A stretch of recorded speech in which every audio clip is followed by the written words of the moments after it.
এ আমার মুসলমান বাবারা, এ আমার মুসলমান যুবক বাবারা, এ আমার পর্দার মা বোনেরা, খুব ভালো মতো বোঝার চেষ্টা করো। আমরা দুনিয়াতে খাওয়ার জন্য আসি নাই, থাকার জন্য আসি নাই। দুনিয়া থাকার জায়গা না, আগেকার কেউ থাকতে পারে না, আমরাও দুনিয়াতে থাকতে পারবো না। পারবেন নাকি? তুমি আমি কি অবস্থা? জানোয়ারের মতো। যেরকম গরু গোয়াল ঘর থেকে নামে, সারাদিন খাওয়া বাঁচা, সারাদিন গরুর চিন্তা, খাওয়া, সারাদিন খাওয়া বাঁচা, খাওয়া। এই অবস্থায় রাত্রে ঘুমায় যায়, যা পেটের মধ্যে ঢুকাইছে সেটা পাঞ্চাবায়। আবারও সকালবেলা খাওয়া এবং বাঁচা, পরের দিন খাওয়া এবং বাঁচা। ওর এই টেনশন নাই কি আমাকে বানাইলো, কেন বানাইলো, আমি কি করতেছি, কি আমার করার কথা ছিল।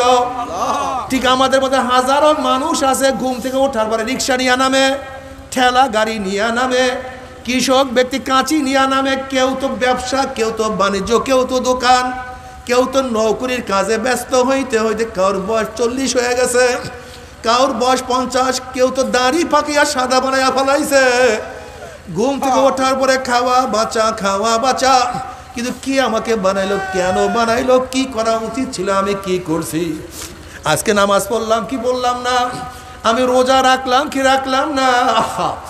আমার চক্ষু কি ন্যাকের কাজ বেশি করছে না গুনার কাজ বেশি করছে? আমার কান কি ন্যাকের আওয়াজ বেশি শুনছে না গুনার আওয়াজ বেশি শুনছে? আমার হাত কি ন্যাকের কাজ বেশি করছে না গুনার কাজ বেশি করছে? আমি যা গুনাহ করছি তওবা করতে পারছি কি পারি নাই?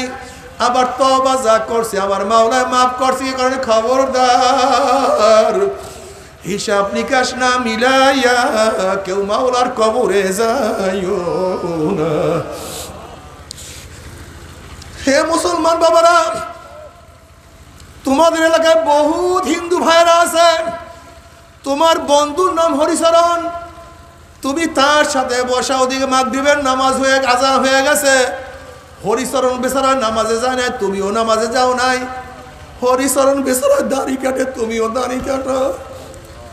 হরিচরণ বেচারায় টেলিভিশনের সামনে, তুমিও টেলিভিশনের সামনে। হরিচরণের হাতেও বিড়ি, তোমার হাতেও বিড়ি। হরিচরণের মাথায় টুপি নাই, তোমার মাথায় টুপি নাই। হরিচরণ বেচারার বউ বেপর্দা, তোমার বউ বেপর্দা। হরিচরণ সুদ খায়, ঘুষ খায়, তুমিও সুদ খাও, ঘুষ খাও। হরিচরণ যেই দল করে, তুমিও সেই দল করো। হরিচরণের যে নেতা, তোমারও একই নেতা। এখন আমি তোমাকে প্রশ্ন করি, তোমাকে যদি আমার মাওলার জান্নাতি নিতে, হরিচরণ বেচারা কি দোষ করছে?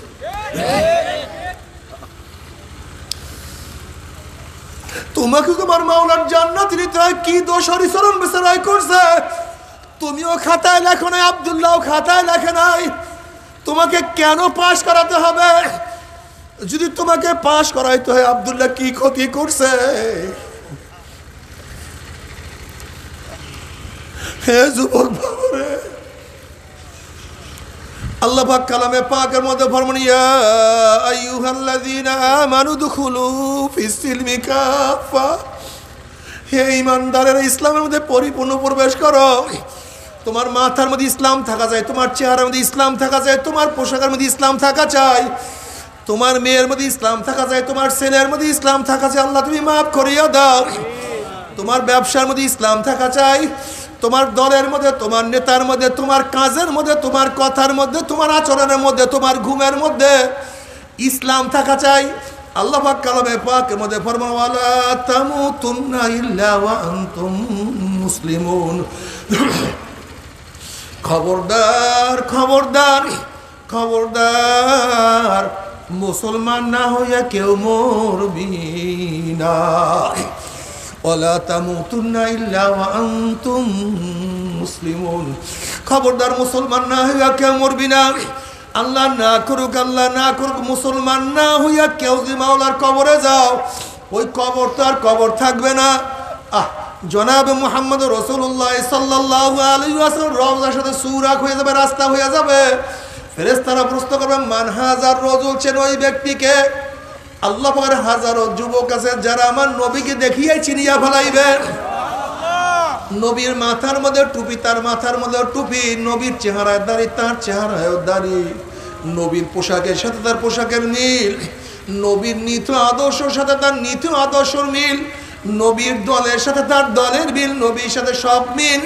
অমনি বলবে যে আমার নবী জনাবে মুহাম্মদ রাসূলুল্লাহ সাল্লাল্লাহু আলাইহি ওয়াসাল্লাম।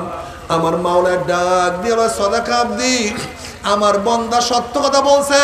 ফাফরুশুল ফরাশা মিনাল জান্নাহ ওয়াল বিসু মিনাল জান্নাহ। আমার বান্দা বান্দির গার মধ্যে জান্নাতের পোশাক লাগাইয়া দে, জান্নাতের বিছানা বিছায়া দে, জান্নাতের নাজ নিয়ামতের দ্বারা গোটা কবরটাকে ভরিয়া দে। আল্লাহ তুমি কবুল করিয়া নাও।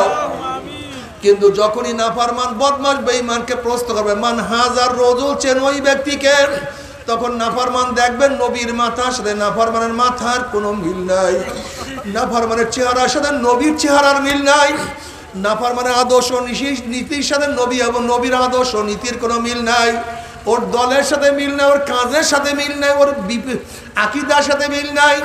তখন নাফরমান আমার নবীকে চিনতে পারবে না।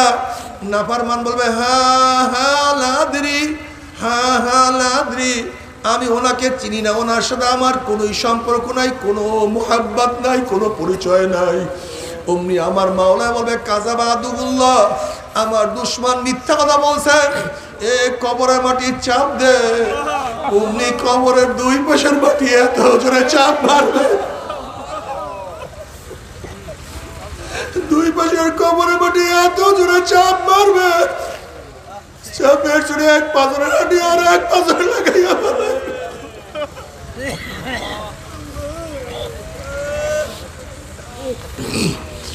বাবার এই হাদিস বয়ান করার সময় নবী আলাইহিস সালাতু ওয়াস সালাম দুই হাতের আঙ্গুলিকে একটার সাথে আরেকটা ঢুকাইয়া বলেন এইভাবে এক হাতের আঙ্গুলির মধ্যে আর এক আঙ্গুলি যেরকম ঢুকিয়া গেছে, কবরের দুই পাশের মাটি এত জোরে চাপ মারবে।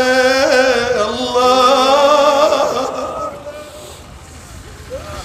এ ফেরেশতারা কবর মধ্যে আগুন ধরাইয়া দেন, অমনি গোটা কবরটা আগুনে ভরিয়া যাবে। আল্লাহ মাফ করিয়া দেন। ইমাম গাজালি রাহমাতুল্লাহ আলাইহি বলেন গরিবদের তুলনায় বড় লোকদের কবরের শাস্তি 70 গুণ বেশি অনুভব হবে। যখন শাস্তি শুরু হবে বড় লোকদের দুনিয়ার কথা মনে পড়বে, যে আমার বিল্ডিং এত দামি ছিল, আমার পোশাক এত সুন্দর ছিল, আমার খাট এত দামি ছিল, আমার টেবিলে এত ডিজাইনের খানা থাকতো, আমার কত ফুলের বাগান, কত মালি, কত নৌকার আমার ছিল, আমার গাড়ি এত দামি, আমার এত এসি, এত কিছু। যখন দুনিয়ার আরামাশের কথা মনে পড়বে দিকে আযাব শুরু হয়ে যাবে।